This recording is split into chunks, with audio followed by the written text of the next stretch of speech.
Well, how you doing, Zared? I'm doing good. Well, I think we have a new name for the whole podcast. I think what we should do is from now on, get a little closer to the mic. From now on, we should just come up with a different name every week. I think we're on a roll. Really? Might as well. Well, I think currently we're sitting at Blowing Steam. Okay. And I think that's a pretty cool name. Yeah. STEAM being science, technology, engineering, art, and math. Mm-hmm. In fact, the art aspect of it, we're going to be getting a little bit into today with something I want to talk about with you later. But to start things off, I have news. Okay. About the Glowforge. Did it come in? Not yet. Oh my god. But we got a tracking number. Wow. Okay, so that's like this is big. Wow. We are now at 2.5 years later. We gave him $2,000, but now we have a tracking number. So my hope is that no matter what happens now, the company can go bankrupt, but somewhere in the UPS system, there is a Glowforge heading towards you. Exactly. Beautiful. Because, I mean, when we've been dealing with delay after delay after delay. You said after 2 years, you said? It's like Seems 2.5 like years now. 3 years almost. Because I remember first hearing about the Glowforge a long time ago. Well, they announced it and hyped it up a long time ago. They did their Kickstarter. They did all sorts of stuff. Then they had their pre-order blitz. And we were part of the pre-order blitz. But we were also like on the last day of the pre-order blitz. So everybody else is gone. And see, now I'm a little concerned because our printer has been apparently manufactured during the Christmas time. Uh-oh. And I'm hoping that the employees weren't like, screw it, it's Christmas. I'm not tightening up any of these screws. Oh I'm my going. God. That would be bad. Yeah. So there's something I wanted to talk to you about, and it's about you. Okay. My understanding is that recently... Am I not good enough? I need a better podcaster. Go on. My understanding is that recently you've been featured on a website for your motorized bicycle. Mm-hmm. Would you like to describe it briefly here, just for... Okay, so... I started off the build mainly inspired by a friend who's done the same, and my stepfather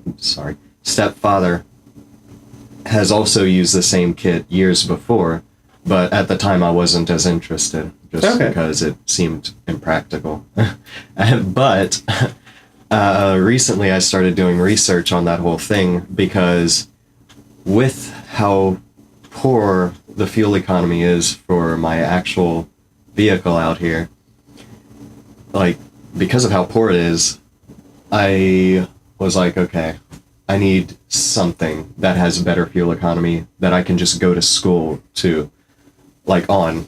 Well, let me interrupt you here just for a second, because I think you're starting to touch upon this point. But what actually got you in to motorized bicycles? Probably just being in New Orleans with that same friend and just driving it around, because everywhere over there it's faster to just bike there than it is to go in a car. So I was thinking maybe that would be the best option. All right. So how about you describe the apparatus in question? Okay. So the bike itself is from Firmstrong, and that was bought originally in California. It's a beach cruiser. Mm-hmm. But the engine is it's always advertised as 66/80cc. And the reason why they do that is because, like, before people actually took measurements of it, the Chinese manufacturers would call them 80cc, just as a marketing thing. But the one that I got specifically was one that was imported into America, and people modified the internals, like the crankshaft is more balanced. There are ported like they widened the ports for both the exhaust and the intake, and they also put much thicker studs, mounting studs on them. Like they drill it out and then tap new threads into it. And that's really nice because, same friend, what totaled his engine is too much stress being put on those studs, and the studs snapped and the engine flew to the side. It was pretty bad. Luckily, nobody was on it. We were actually trying to put the chain back on the sprocket, and just that amount of force snapped it. And it probably had like fractures in it from all the stresses it had before just riding it, but it was impossible to get those studs out. I was able to get one out because he had a drill bit that it goes in reverse, digs into it, and then pulls it out. But the second one was bent inside. Oh my gosh. It was bad. All right, so where did you actually get the bike? The bike was donated to me from my uncle. Mm-hmm. So he got it from California years back, maybe even 4 years back. Maybe even longer than that now that I think about it. Because it was before we got this house. And like I specifically remember him having that bike, and I'm like, if you ever don't need this bike, I will take it. It's so pretty. So well, yeah, and to go a little bit further on that bike, what criteria were you looking for in a bike for this project? Originally, I wanted it to be a multi-speed, like a 7-speed cruiser, simply because that is an even like a bigger upgrade that can be attached to the motor later on for the multi-speed. I don't know. I don't really know how to word that. I think what we're trying to say is that having multiple speeds is better in general for cruising and stuff. Yeah, exactly. So bottom line was it had to be a beach cruiser because they fit best on them. It has a lot more space. Like any mountain bike, like their frames are a bit more narrow. They're diamond shaped, so it doesn't have as much room. Also, beach cruisers just look so much better. They do have a nice look to them. Well, so talk a little bit about the motor itself. What is this motor that you're using? The name is called the Zeta 80, Zedea, Ada. It's 80. Maybe it's the coffee. Zeda right. 80. And it was from a retailer called Firestorm, I think. Like I have this sticker hanging over there, and it was just off of Amazon. It was about $120 for the kit. So it was the engine, the gas tank, and everything to adapt it to the rear wheel. And then later on, I actually upgraded the sprocket that went on the back wheel for a much smaller one, so I'm able to cruise at higher speeds. The acceleration is compared to before, but it's still pretty quick. Like I'm able to go 40 now. Oh wow, that's really fast. Yeah, on a pedal bike, that is fast. That's about as fast as you probably want to go on a pedal bike that's not designed. Yeah. That. But like there are many more upgrades I've found too for the actual wheels themselves and for the front fork and stuff like that. Right now it's just all stock. Like the bike itself hasn't been modified, except the rear wheel actually does have a reinforced like steel spoke, steel rim, like actual like just the rim itself is reinforced. The wheel is the same that it had before.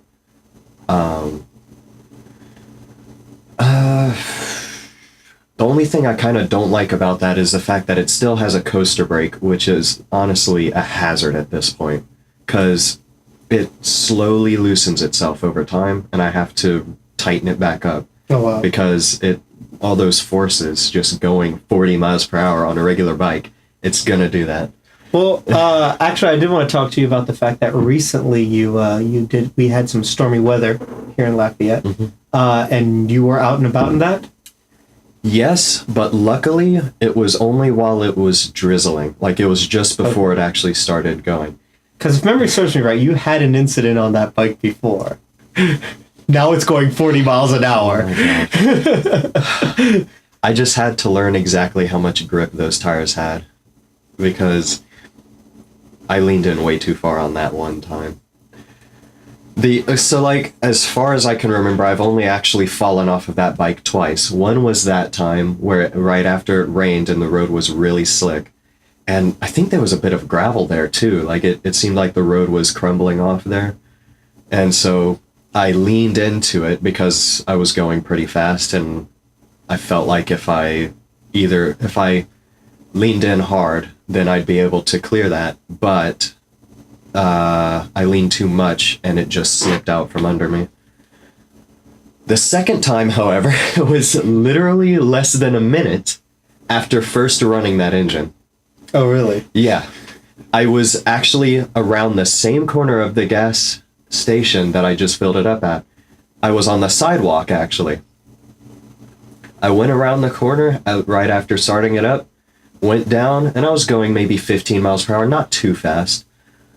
And then there were one of those, I just like to call them sidewalk potholes, where they've cracked and over time lifted up. Right. And the ledge was probably a good 5 to 6 inches. I thought I could clear that. Like I even lifted up the front a little. It actually made the wheel disconnect from the steering handles. So like it did that, like 90-degree turn. And I flipped forward. Luckily, the engine stopped immediately. I was kind of tangled with my bike, but I, for the most part, landed in the grass next to me.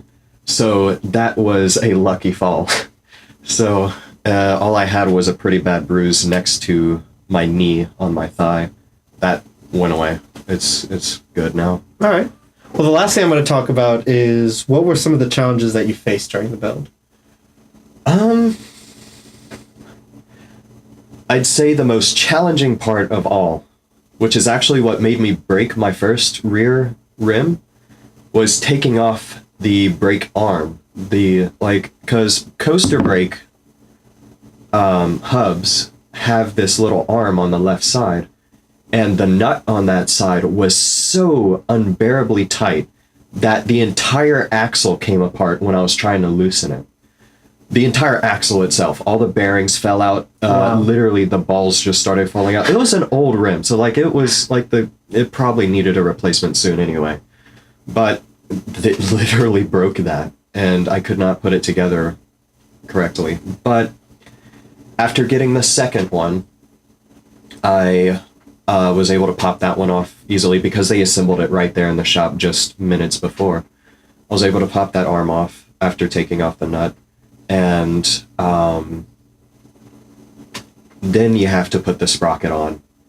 And I actually had to use some washers to stand off the arm a little because the all the bolts that went through the sprocket to connect it to the spokes, those were hitting the arm as they passed by. So I had to stand it off just by 2 millimeters, and that was it. But yeah, when I upgraded the sprocket, it was practically impossible to get that arm off again. But I figured out a trick to get that off. I undid, as I was undoing the whole thing anyway, to get the sprocket off, but I undid one of the nuts off of the bolts, moved the bolt up, let the arm rest against it, and then used a socket wrench and cranked as hard as I could until it finally gave in. So yeah, that, out of all things, that was the most difficult part. All right. Well, I think that wraps things up for us here today on Blowing Steam. Cool. We will include a place where people can read up more about your bicycle in the description. Yeah. But in the meantime, I think that's everything for this week. So we will see you next week. Cool.